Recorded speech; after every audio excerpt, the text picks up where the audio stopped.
ACN news, एक पाऊल महाराष्ट्रासाठी।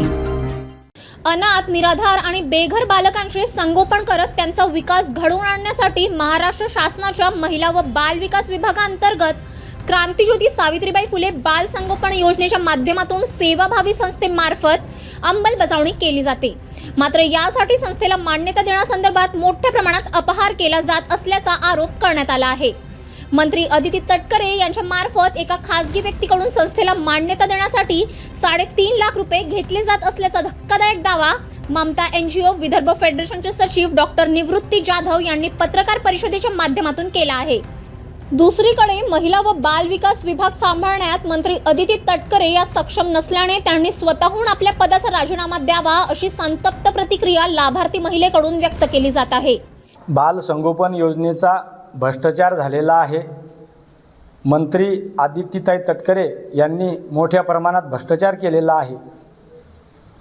क्रांतिज्योती बाल संगोपन योजना राबविण्यासाठी सेवाभावी संस्थेकडून प्रस्ताव मागविण्यात आले होते। त्या अनुषंगाने प्रस्ताव जिल्हा स्तरावरून आयुक्त लेवलवरून मंत्रालयामध्ये पोहोचले। गेल्या 1 वर्षापासून तुम्हाला पुढच्या महिन्यात मान्यता देऊ, आता आचारसंहिता आहे, त्याच्या पुढच्या महिन्यामध्ये मान्यता देऊ, आचारसंहिता आहे।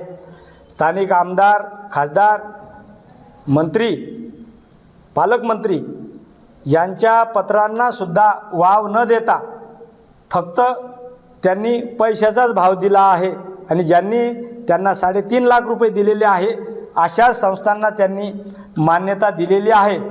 आणि ज्या संस्था बाहेर जिल्ह्यातल्या आहेत, ज्या संस्था स्थानिक जिल्ह्यातल्या आहेत, स्थानिक जिल्ह्यातल्या संस्थेला प्राधान्य द्यायला पाहिजे होतं, परंतु त्यांनी बाहेर जिल्ह्यातील संस्थेकडून पैसे घेऊन त्यांना स्थानिक जिल्ह्यामध्ये मान्यता, बुलढाणा जिल्ह्यामध्ये बाहेर जिल्ह्यातील संस्थांना मान्यता दिली आहे। नगरसारख्या जिल्ह्यातील संस्था इथे येऊन काम करू शकते का?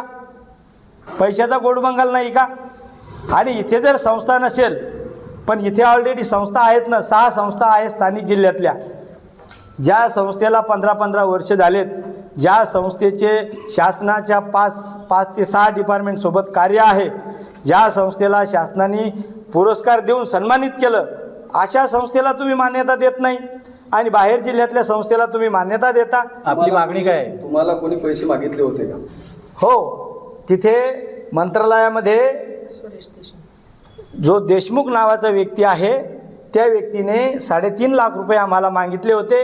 तुम्हाला जर मान्यता लागत असेल तर तुम्हाला 3.5 लाख रुपये द्यावे लागतील। हा व्यक्ती कोण आहे? हा देशमुख नावाचा व्यक्ती आहे। त्याची रिसर मी तक्रार पण केलेली आहे, त्याचा नाव नंबर सुद्धा माझ्याकडे आहे। तो त्यांच्या मतदारसंघातला माणूस आहे। कोणाच्या? आदित्यताई तटकरेच्या मतदारसंघातला तो व्यक्ती आहे। मंत्रालयाच्या बाहेर तो व्यक्ती राहतो आणि मंगळवारीच तो भेटतो। आपली मागणी काय आहे?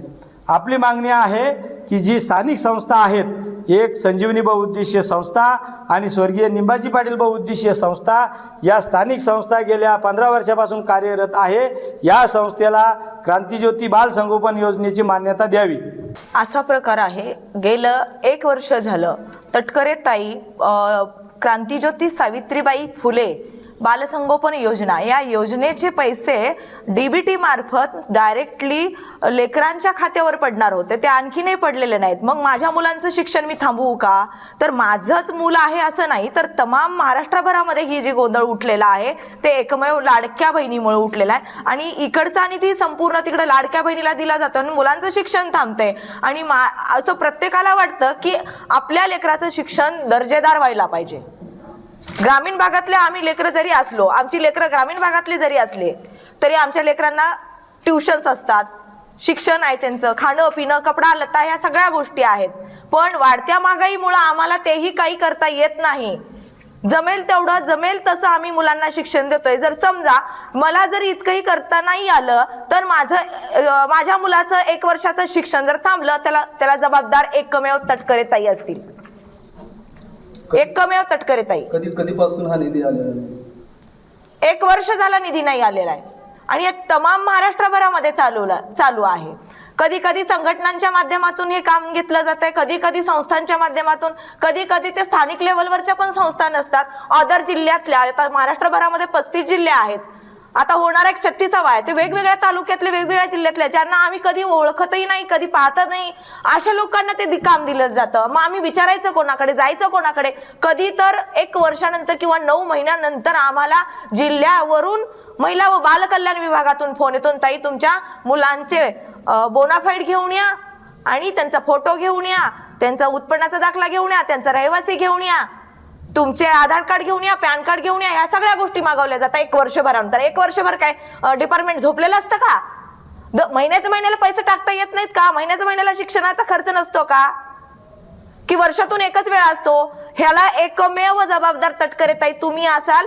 मुळात 1 वर्षामध्ये जर माझा मुलगा 10वीला आता असता तर त्याचं शिक्षण मी कसं केले असते, आणि जर हे शिक्षण झालं नसतं तर जबाबदार कोण असतं? आणि मुळात मला हा एक प्रश्न विचारायचा आहे की जर तुमच्याकडे निधी जर कमी असेल तर तुम्ही कोणाला प्राधान्य देता? मिडल म्हणजे मध्यम माध्यमिक शाळांना देताय की उच्च माध्यमिकला देताय की प्राथमिकला देताय? तुम्ही ही गोष्ट प्रणालीमध्ये आखून ठेवलेली आहे का? तुम्ही याचा आराखडा तयार केला आहे का?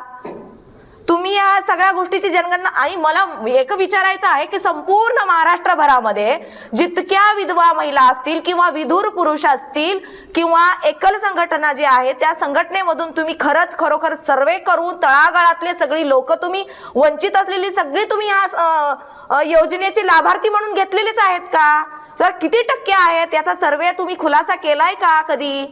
जर केला असेल तर मग ती टक्केवारी किती आहे संपूर्ण महाराष्ट्रभरामध्ये की ह्या योजनेचे लाभार्थी इतके आहेत? आपली मागणी काय आहे? माझी मागणी इतकी आहे की महिन्याला 2,250 रुपये त्या बालकाच्या खात्यावर डीबीटी मार्फत पडावेत आणि स्थानिक लेवलवरच्या ज्या संस्था आहेत त्या संस्थांना ते काम द्यावं.